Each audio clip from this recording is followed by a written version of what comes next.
Hello, welcome to Giving Tuesday. I'm Angela Harris, Vice President of Community Engagement, Programming and Communications with DCTV. Washington, D.C. is home to over 12,000 nonprofit organizations.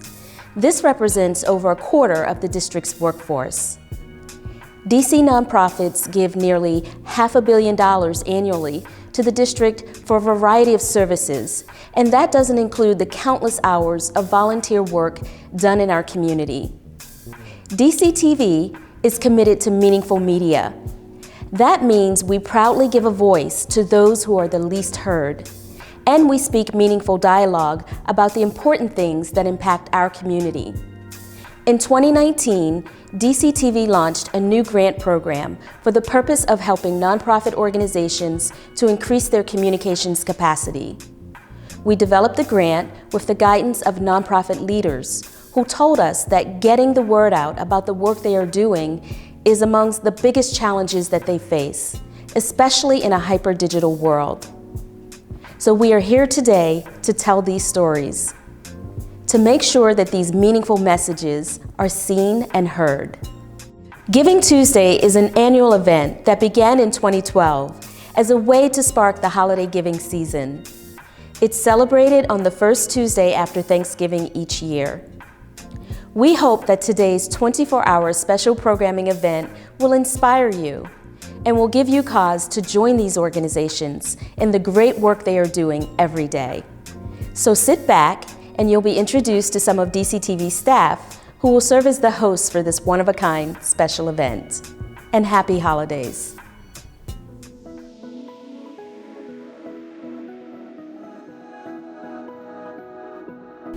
Hi, I'm Alvin Jones, production team leader here at DCTV. There are more than 76,000 nonprofit organizations in the Washington, D.C. area. Nonprofits provide a multitude of services that address various needs, including health-related assistance, homelessness, hunger, education, and literacy, as well as employment services, including developing businesses and entrepreneurs. We are about to introduce you to 11 DC area nonprofit organizations who are doing just that. Now, over the next 90 minutes, you will be inspired by the work being done in our community by nonprofit organizations, to include the Healthy Babies Project, the National Cervical Cancer Coalition, Emery Beacon of Light, Everyone Home DC, Housing Up, Community Foodworks, now known as FreshFarm, 826 DC, Academy of Hope Adult Public Charter School, Amazon Conservation Association, and Beacon, DC's Women Founders. We are all better as a community because of the great work being done by these organizations.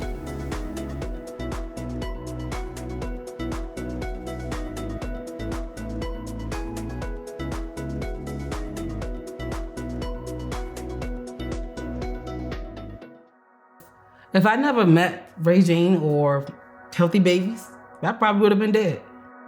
Even thinking back before I even had kids, I still should have been dead because of the stuff that I was doing, the people I was dealing with. And by the grace of God, I found Healthy Babies. And I'm here.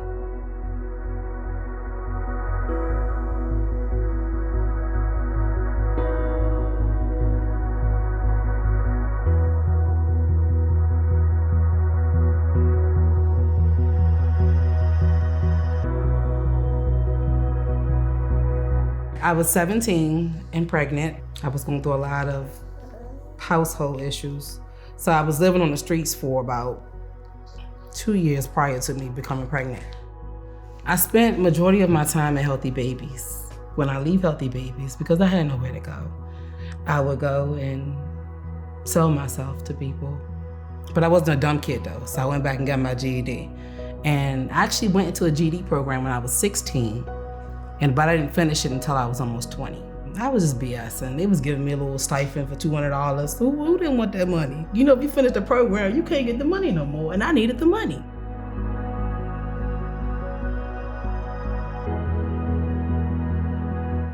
When Healthy Babies found out I was homeless, they stepped in. They put me in a hotel. Miss Regine called me. She was like, I need you to go right now to the Tyler House Apartments. I said, for what?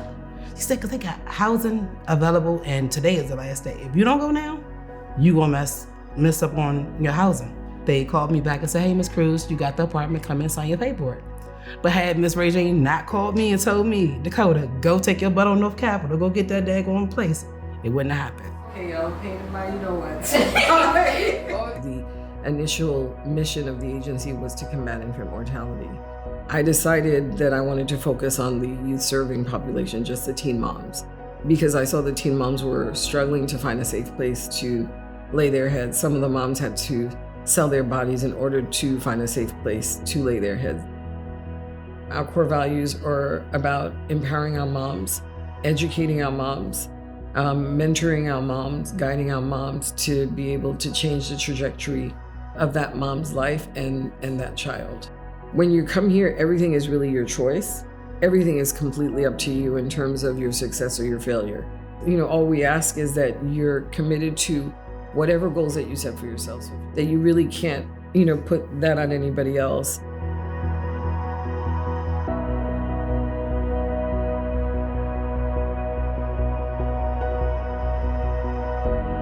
We ended up finding out that a lot of girls had a lot of trauma, and trauma is not normal. We want to make sure that the girls who come through here are able to heal. So we have holistic therapists that come in and work with them.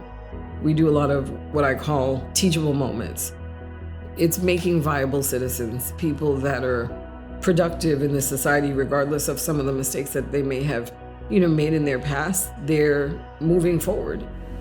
I think you got this. Yeah. And you're young enough to do whatever you want to do. But I believe that the biggest gift that you can give is the opportunity to come here, roll up your sleeves, and get to know the girls, because by getting to know the families and coming up and understanding the service that we do, then most times people dig a little deeper.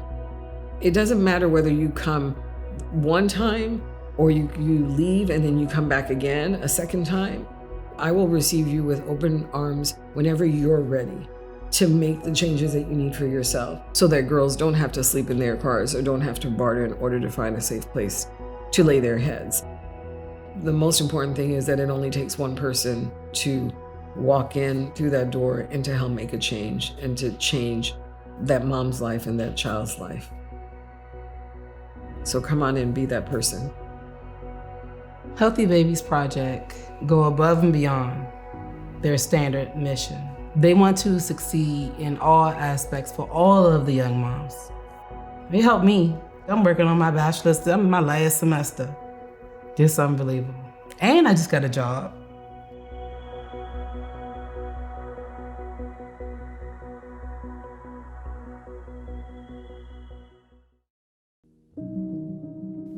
My story before cancer was awesome. I was living life.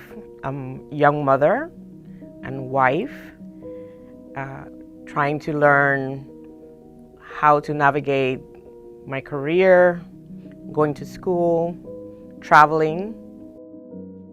And in November of 1999, I went to the doctor and something wasn't right.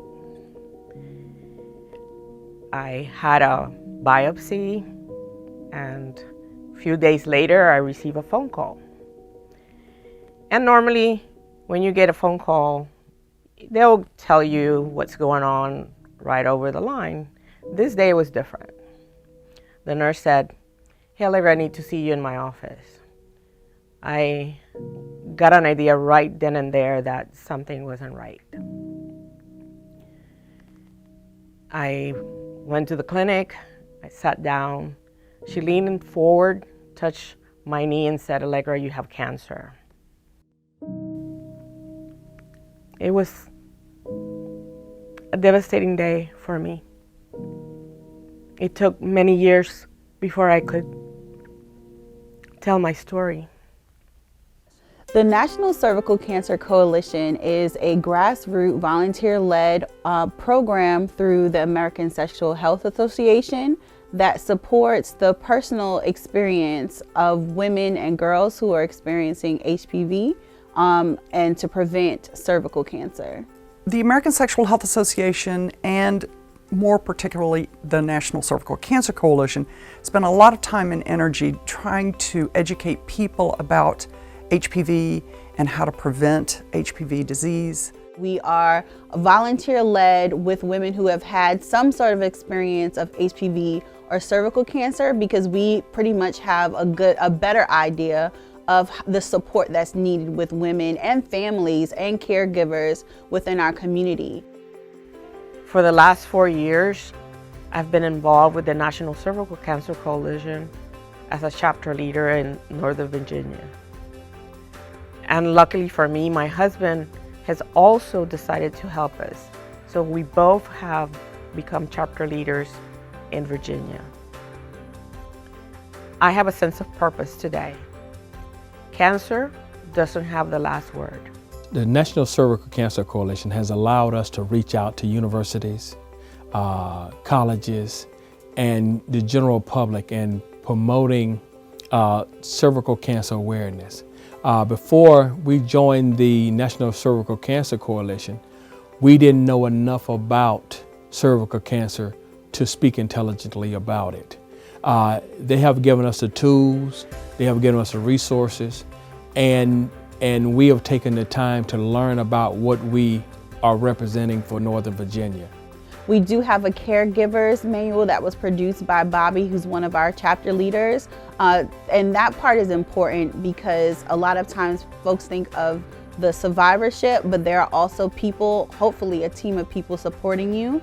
We also have information around nutrition, around lifestyle, and we have information on our website about trials. It has been a tremendous asset to us, and I believe a tremendous asset to the Northern Virginia community. Though we do have pap smears and HPV tests and co-testing, there is not yet a test to test men for HPV.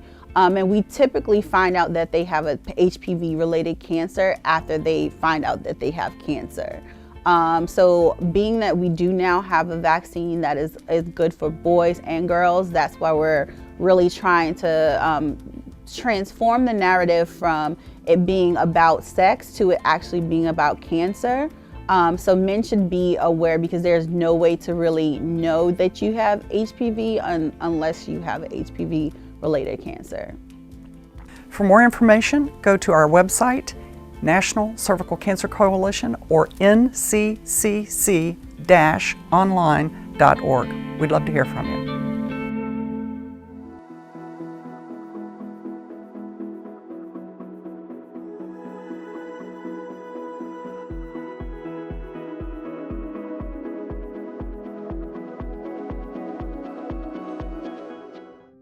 As of the point in time count in 2019, there were about 6,500 or so homeless people in the district.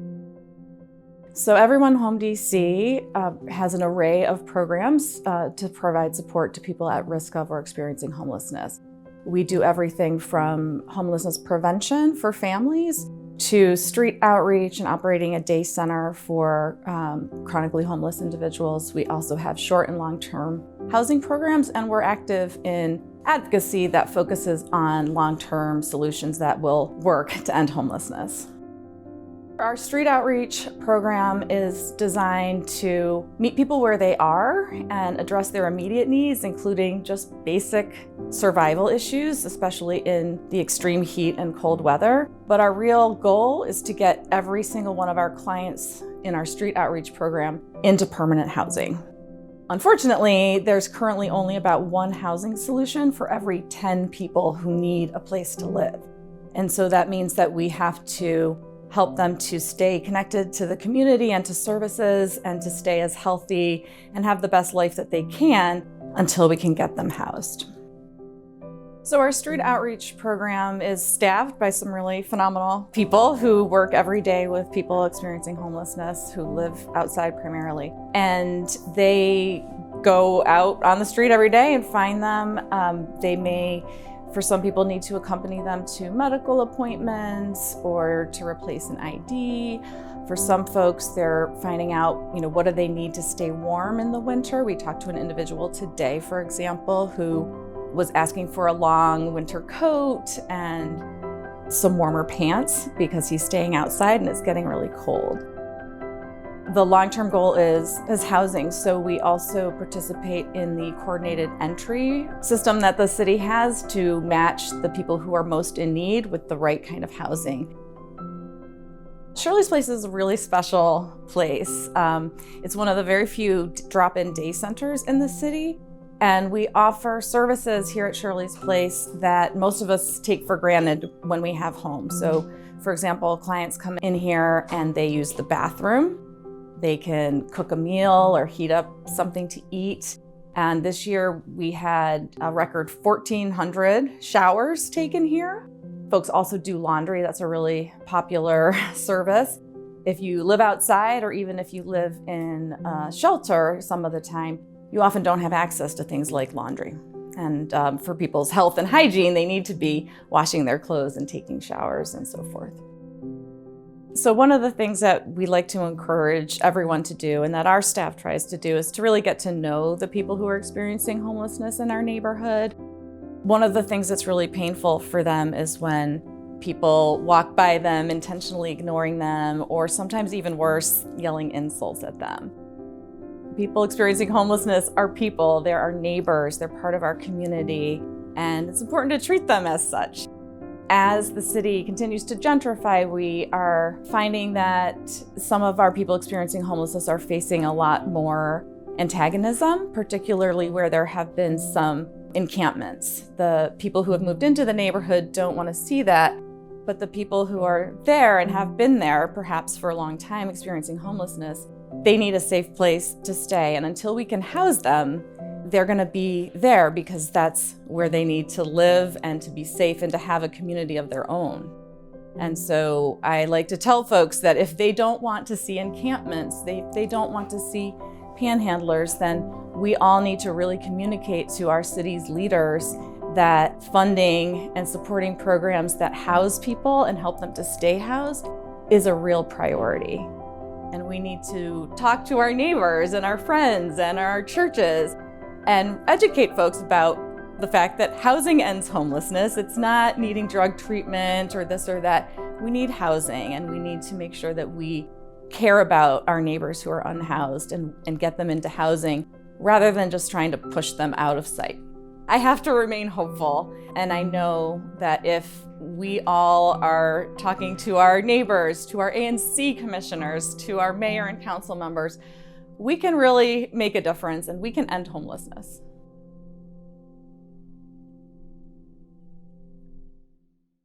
I was across the street at the old Tony's Martinizing Cleaners, which was the cleaners in this neighborhood. And I had a stack of clothes in my arms waiting to get them cleaned. And I just turned and looked out the window. And I looked out the window across to the church here and all the property that we owned. And I just began to see and to hear God say, one day you're going to redevelop that entire block to revitalize this community. And the next thing you know, we had this movement of people that began wrapping itself around this vision of trying to help people who are homeless find a better place and a better way of living.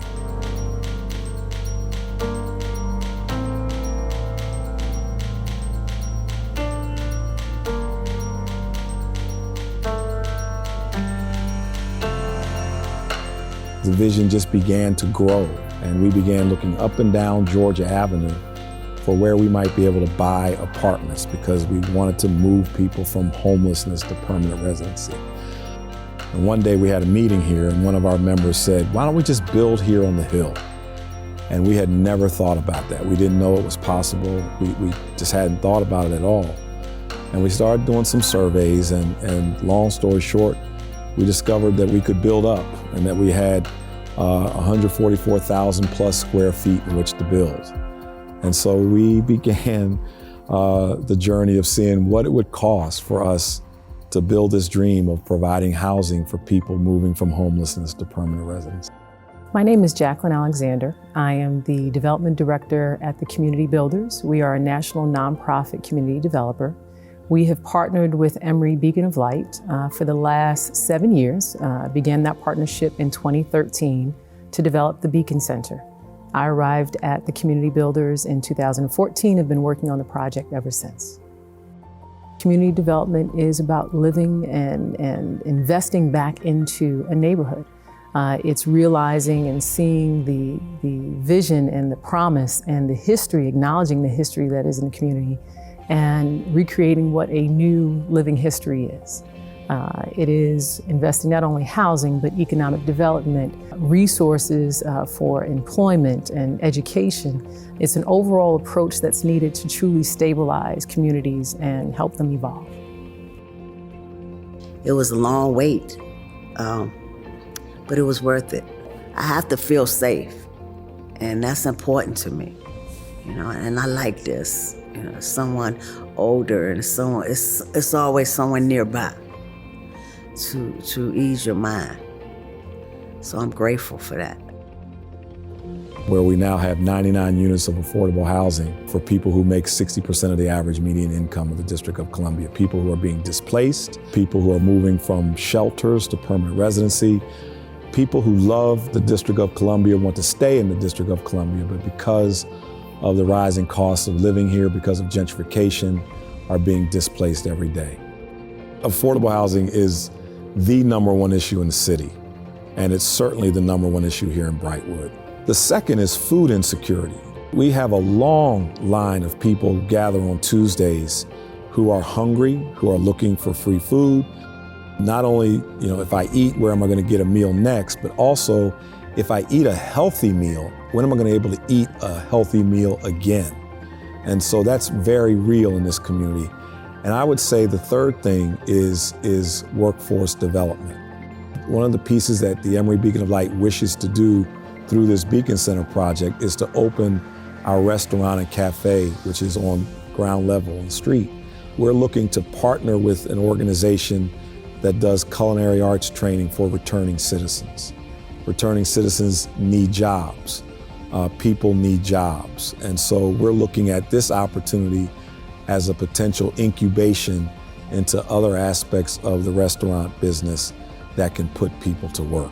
And so those we see are the pressing needs of this community and the pressing opportunities that we have to be a blessing to the community and beyond.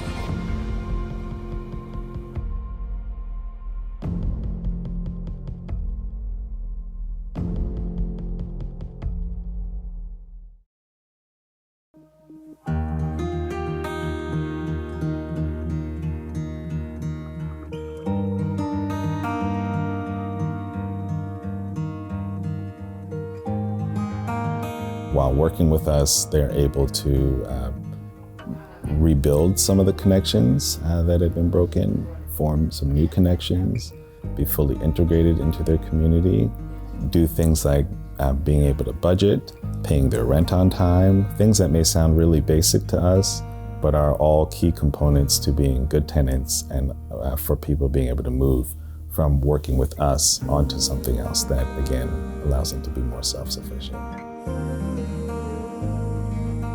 I moved to DC February 4th, 2016. I was up here with my mom, but of course, me just getting on good terms with her, we weren't doing well, so I moved into DC General. And right now, in my life, I am going through some medical issues. And I just thank God for my daughter, for being here, because this has been a really, really rough time for me. In many ways, many people who are doing everything that as a general public we would think you should be doing in order to be a productive citizen, many people who are experiencing homelessness are or have been doing those things because of circumstances that are often a little far outside of their control. They are experiencing homelessness. Okay. What color you get today in school? Green. Green. So that means you get a snack, right? Yeah. The hardest thing about being homeless to me would probably be having to take my kids through it, because when I was brought up, I wasn't put through that. Being homeless, you have to transform from being able to do whatever you want to do, come and go as you want to. But when you go into the shelter, it's like you're a kid all over again. You have a curfew. You can't have visitors. You can't do certain things anymore. Home means stability for my kids and for myself. It means a place that I can be comfortable, a place that I can be safe, a place that I can just feel like no matter what's happening on outside of these walls, everything is good in this area, I guess.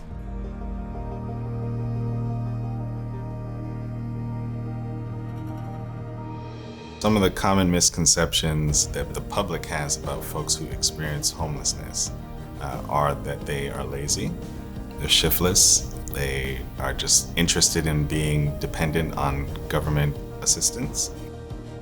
And often we find that that is absolutely not the case.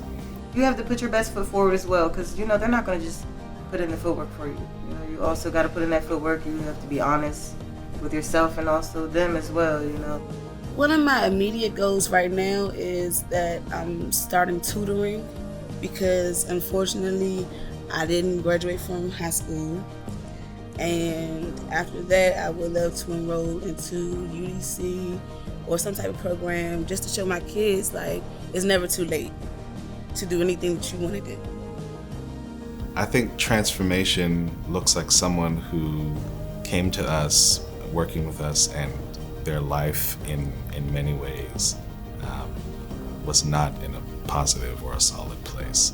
So if when you come to us, you're in a very chronic state, you're not connected to community resources, you have great difficulty holding down a job, being able to access things that are readily available for you.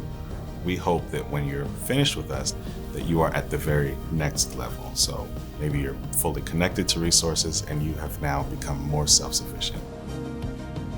I've never seen people dedicated to helping others like that before. I can say Housing Up, it definitely puts you where you need to be. Look at this, yo. Like, this is beautiful. I never imagined being here.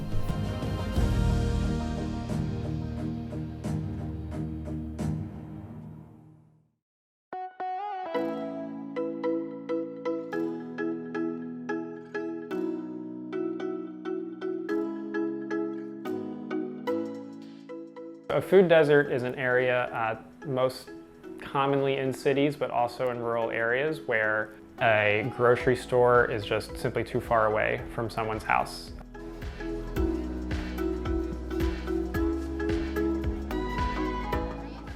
The mainstream conception of a farmer's market is a nice 3-hour, 5-hour event, happens once a week. We are really trying to use the farmer's market as a tool to increase local food access in the neighborhoods that we serve. When you're shopping at the market, you're buying directly from the farmer. You're getting something that was picked very recently. Food being fresher, it is much more enjoyable to eat. The quality of the product and the quality of the experience, and getting to see, the farmer each week, seeing everyone else at the market all the time, those are like the big unique draws that bring people to the market. The community is actually happier that they're able to afford and able to have access to fresh fruits and vegetables.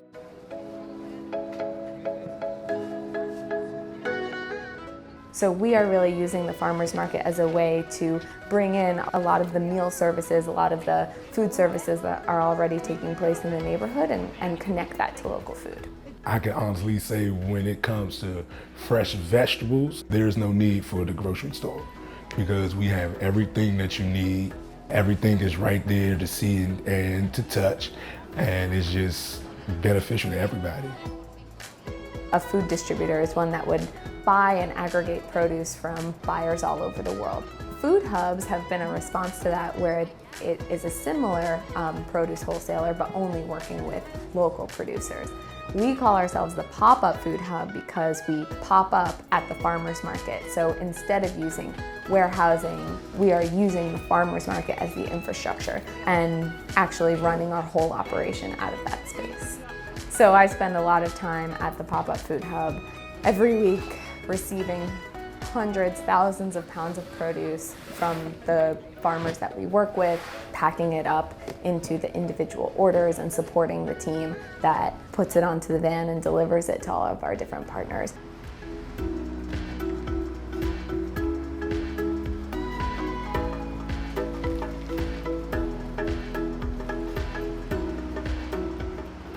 Community Foodworks delivers produce to our organization once a week, and they pre-pack the bags, so we're essentially getting CSA shares for our clients every week. The opportunity to partner with Community Foodworks is really significant because we're a relatively small operation, a small food pantry, and it's a way for us to provide our clients who need food access to fresh local produce. We provide before and after school services to low-income families, but we also try to be a hub in the community. We know we have to provide additional resources in order to meet the needs of the family and the community. This is one additional resource pertaining to the disparity of food in Ward 8. I think a lot of our parents, as well as the community that we serve, never really taste a true fresh fruit or vegetable from a local farm. So we're extremely grateful for the partnership with Community Foodworks. I get to do a lot of things that I love, which is driving, but also, helping people, giving back to people. When I deliver to the daycares, the children know who I am, and they know when I come through the door, they know that they're gonna have fresh fruits and vegetables throughout the week, and the kids love the produce. And it's just a sense of warmth, knowing that at the end of the day, I won't be the only one that's having a home-cooked meal.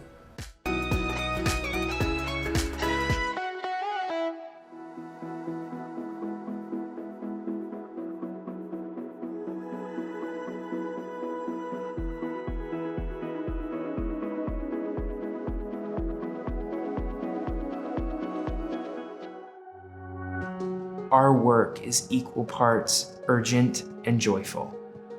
It's urgent because it is not okay that many students in DC are not afforded access to programs that advance their writing proficiency. That's not okay. That's an urgent challenge that we think about daily and we contend with daily. And we want more people to understand the urgency and the implication of that inequity.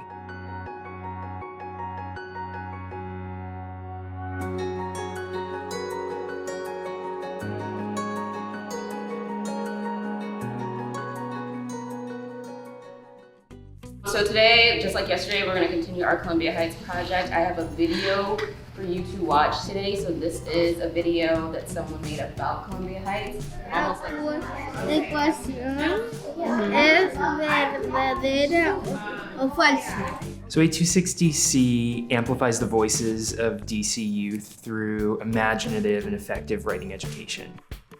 We're the local chapter of a national network of youth writing centers across the country in 9 cities.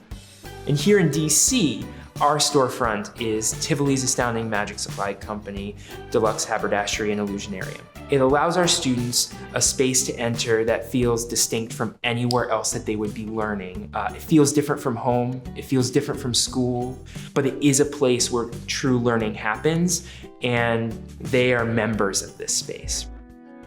Okay, you got a 5. I did good on my test, passed it. You got a 4+. I'm glad you're excited about it. Don't even do it, don't even do it.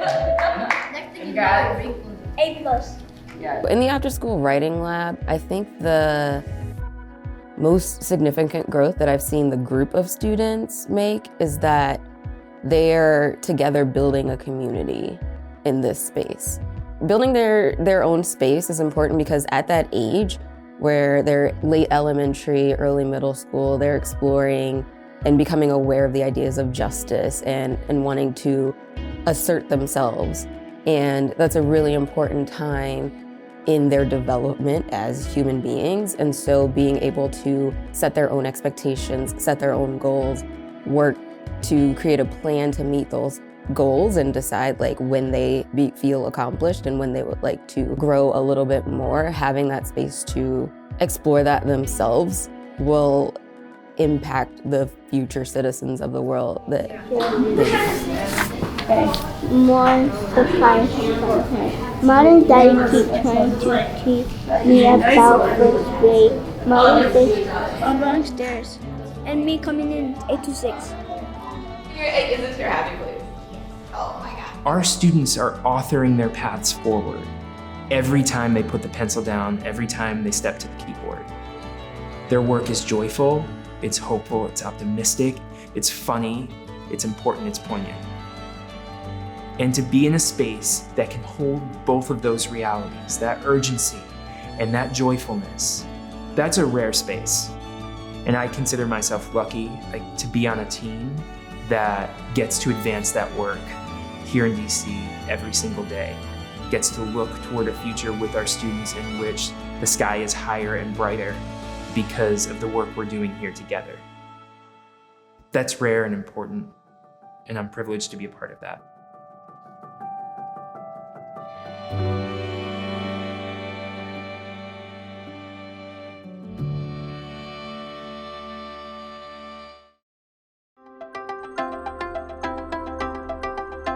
There's a need for an organization that focuses on adult education, especially in the District of Columbia, because we know that over 52,000 individuals in this city do not have a high school credential.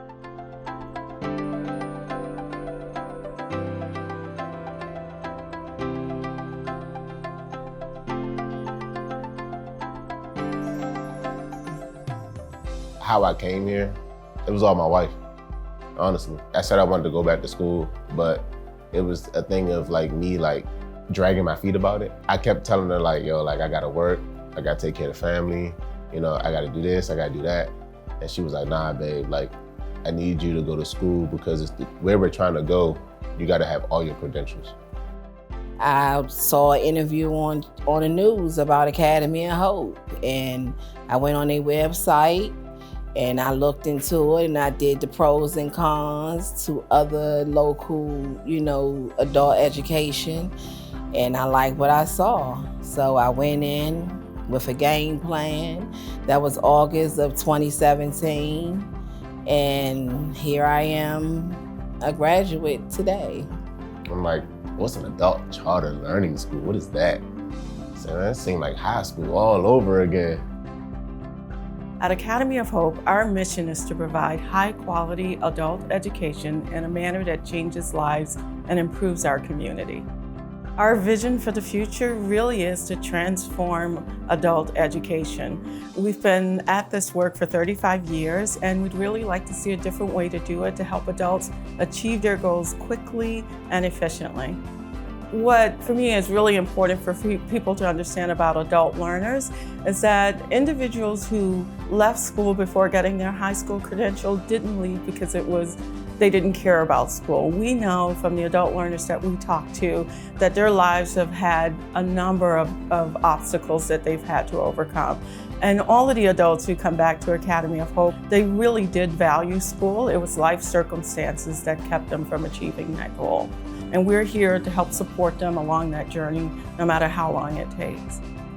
These people telling me that if I wanted to, I can get out of here in 6 months. I think I'm gonna do that. Adult education has a ripple effect on the community. When adults learn, children do well, but also when an adult obtains a high school credential and improves their literacy, their economic outcomes are much better. Academy of Hope changed my life because it helps me see that I'm not alone. When you are an adult and you don't have your high school credentials, you hear a lot of people say, oh, I graduated high school, but they really didn't because it's such a bad stigma. And when you walk through the doors, you realize it's other people like me that live lives, have children, have grandkids, have learning disabilities. I gotta show my children that, it's never too late. You know what I mean? You can always finish strong. This is for them. It's not just for me. I think what's most unique about this program, and we hear this from our adult learners who attend, is that they feel welcomed to this community. It is a real community that supports them on their educational journey. And we also know that adults, because their lives are so complex, they may not finish within the short term that they've set for themselves, but they can always come back. And we've got a 35-year track record of helping adults to achieve their goals. And I think we're a great place to work in a supportive environment. Life happens, and everyone deserves a second chance. For more information about Academy of Hope, please visit us at www.aohdc.org.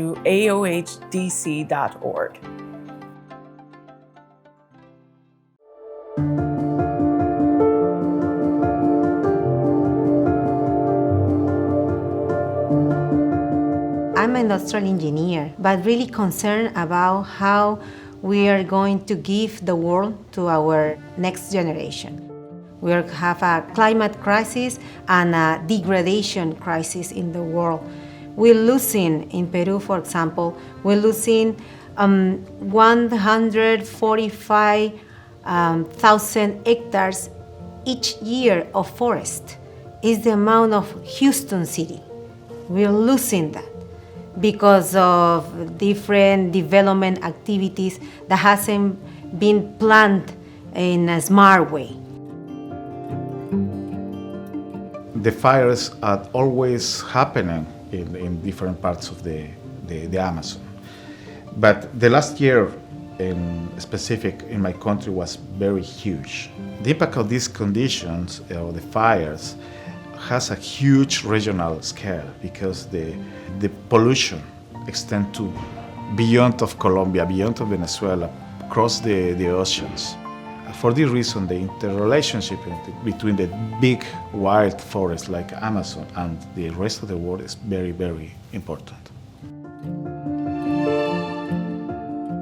I think we've all felt that with climate change, everyone's life on the planet has been changed, even here in Washington, D.C. And so Washington, D.C. in August is a lot hotter than August past. You'll see in California, or what you've heard in Australia, about the drying out and heating of the planet there. That's where these incredible fires are coming from. Climate change is a key aspect in everybody's lives. And we're starting now by feeling the indicators of being a little uncomfortable, but over time, over the years that are going to come, we're going to see devastating effects from that. Sea level rise that could come into the streets right up the Potomac River here, drying out of weather patterns in the area, or where we get more rain and actually get more flooding.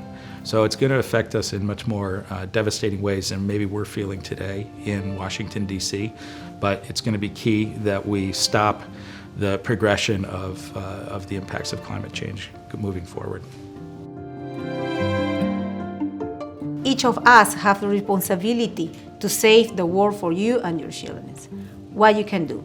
First, you have to reduce your emission. You have to reduce your impact.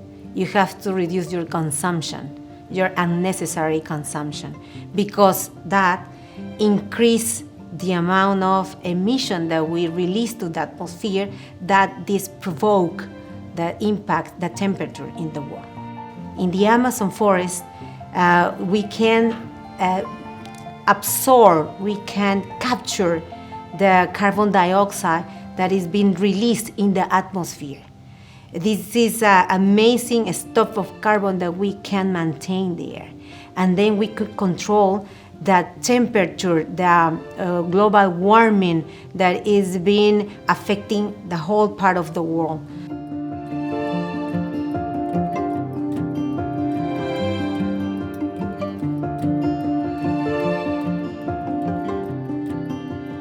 If you want to learn more about protecting wild places, empowering people, and putting science and technology to work, you can check us out on our website, amazonconservation.org, and learn more about the work that we do.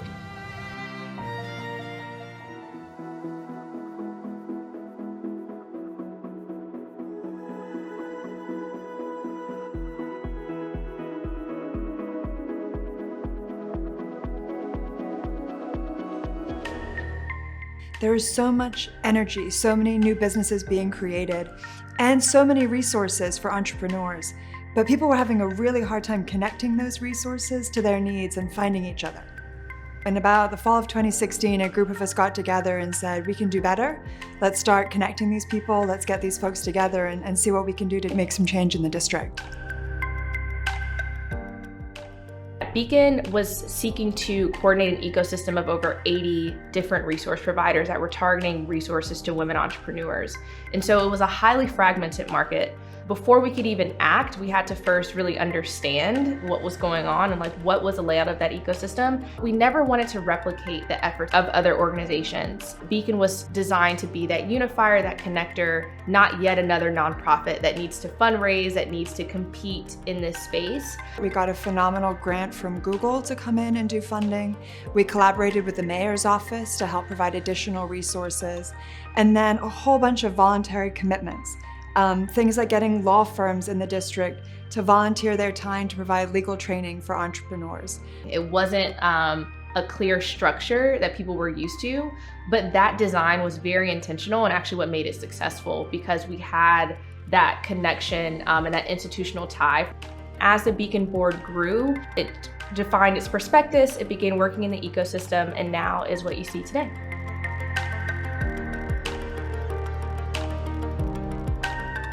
We have a newsletter that started out with maybe 50 people getting it, and now it's over 3,000 recipients in the district.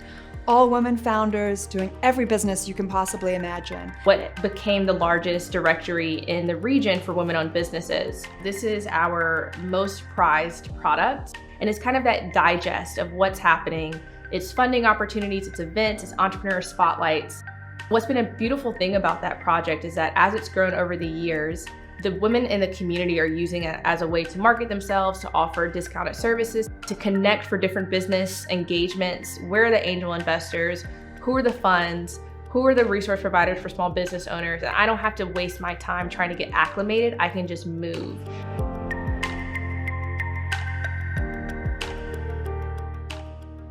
One of my favorite features of what we've done with Beacon is the Beacon Grant Program. And this was something that we did in partnership with the mayor's office to allocate funds to different organizations across the district. So it's been $100,000 invested.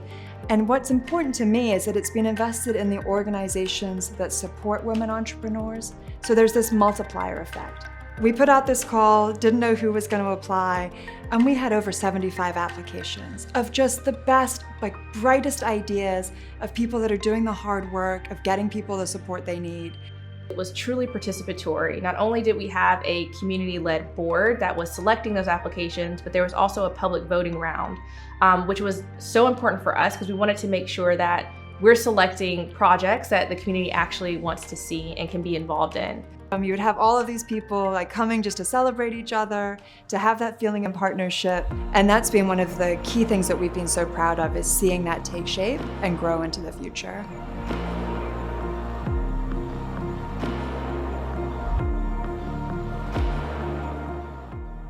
So COVID-19 obviously, took everyone into left field and presented a new set of affairs. How do we respond? What do we do? Because that plan was already in place, we were able to immediately go into how do we support our community?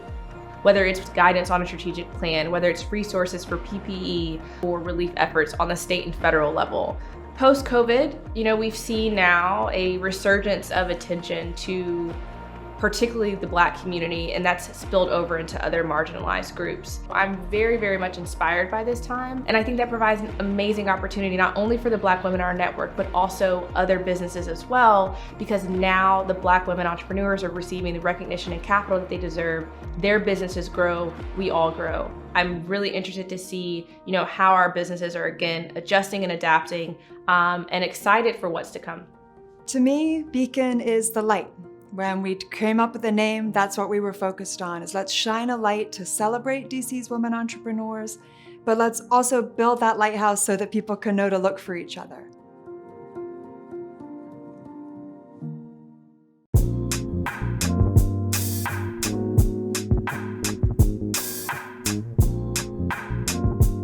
Hi, I'm Julia Reardon, Grants Manager and Associate Producer at DCTV. Thank you for joining us on this special day of programming as we pay tribute to the amazing and critical work that nonprofit organizations are doing to make an impact in our community each and every day. The DCTV grant program was established in 2019 to help nonprofit organizations to learn marketing communications best practices and to provide digital media assets to help them in telling their story. Each grant cycle is 1 year-long program. We launched our first cycle in August of 2019, and amid the global pandemic, we welcomed a second cycle of grantees that we are thrilled to formally announce here. These are the recipients of the second cohort group of grantees who joined us earlier this year. Despite the COVID-19 pandemic, we're pushing forward and helping grantees now more than ever to find innovative ways to make impact during these times. So, congratulations to our second cohort grant award recipients. We invite all nonprofit organizations who serve the Washington, D.C. community to apply for the DCTV Nonprofit Capacity Building Grant. We award grants twice a year, in January and in July. If your organization is interested in applying for a DCTV Nonprofit Capacity Building Grant, please visit us online at dctv.org/grants to find out more about the program and how to apply. You can always sign up to attend one of our info sessions to get an in-depth overview of all this grant has to offer.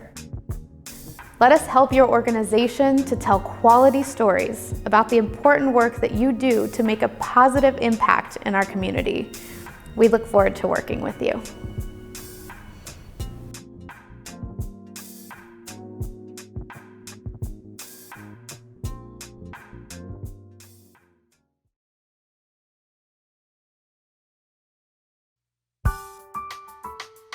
Can you imagine a world where there are no more color lines? A world where people are just people, free to follow our dreams, free to just be free. A world where we are not defined or categorized by the color of our skin. At DCTV, we believe it's time for change. It's time to erase the color lines. It's time to fix humanity. We are pleased to partner with DC-based international recording artist Silver Logan Sharp in the world premiere of a movement for change. No more color lines. This is meaningful media. This is impact for change. This is DCTV.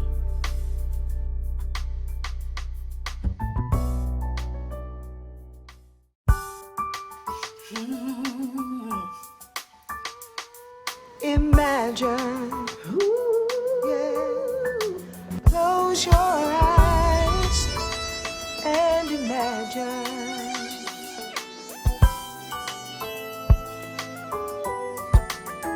Imagine no more color lines. Imagine no more reasons why you can do anything you try.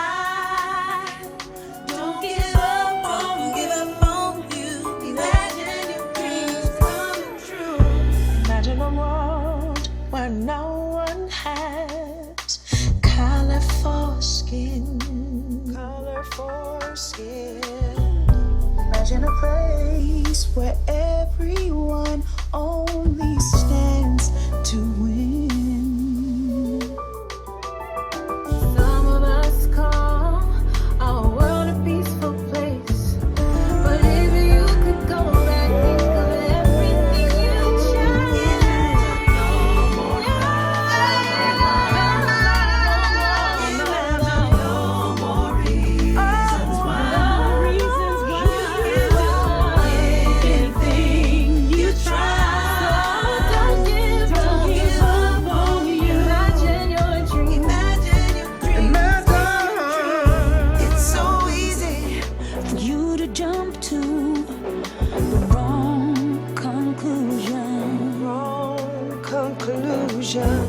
Imagine if your first thought was to find a resolution. Some of us think we can't change anything, but if you could do it differently, what choices will you make?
you can do anything you try. Don't give up on you. Imagine your dreams coming true.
On Giving Tuesday, December 1st, 2020, DCTV will shine a spotlight on the impact that nonprofit organizations are having in our community.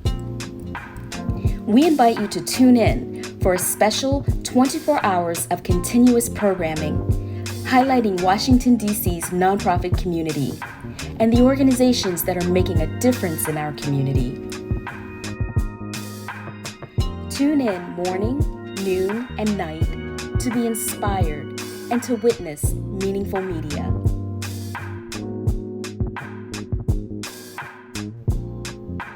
DCTV is where meaningful media is making an impact.